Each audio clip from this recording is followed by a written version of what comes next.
Your home is obliterated, annihilated, and completely destroyed. Nothing in your home is salvageable. Yeah, that is what a Valley family came home to after Phoenix police ended up in an hours-long shootout with a barricaded suspect.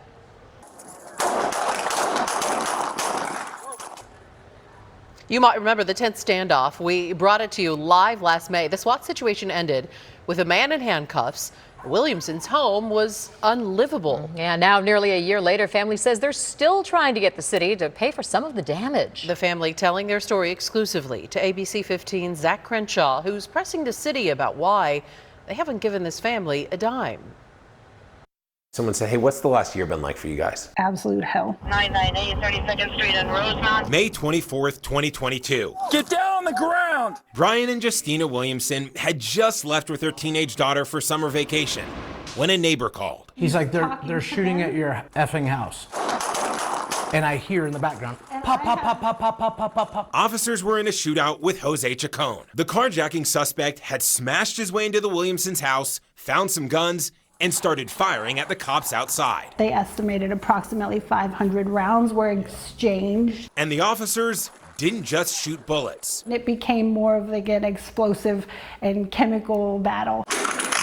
They pumped tear gas and other chemicals into the house, then drove their robot up to the garage. Put a charge on it and it exploded the door. SWAT vehicles also smashed 2 sections of the backyard wall.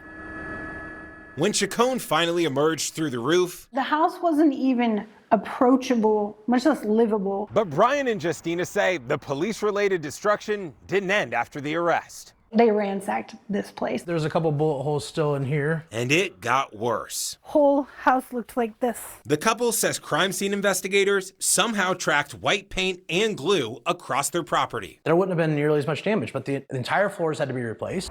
There's like glass everywhere. Yeah. And this is from a year ago. Yeah. This one had 150 bullet holes. Brian and Justina did have homeowners and car insurance. Wasn't even close to covering the destruction that was caused, but we felt like a little bit of a safety net was going to come into play. Because they say police officers told them, Don't worry, we have a department for this. City of Phoenix Risk Management. so the Williamsons filed 3 claims with the city, outlining all the unreimbursed costs, the damage to their home, vehicles, guns, and property, the months of chemical remediation, temporarily moving, and the loss of Justina's income. It became my full-time job, trying to put our life back together. They're also asking the city to pay for emotional distress and medical bills. I've got like burns in my lungs Chemical burn. from that. In all, Brian, Justina, and their teen daughter are asking for nearly $3 million.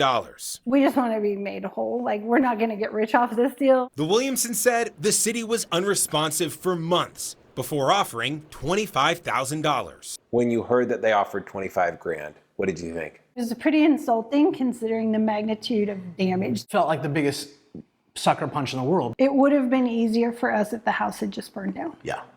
Now, the family wants Phoenix leaders to hear their story and step up to help. Do you think if city leaders came out here, saw every bullet hole, smelled the fumes, lived in your shoes, that you'd be paid by now? Immediately. Immediately.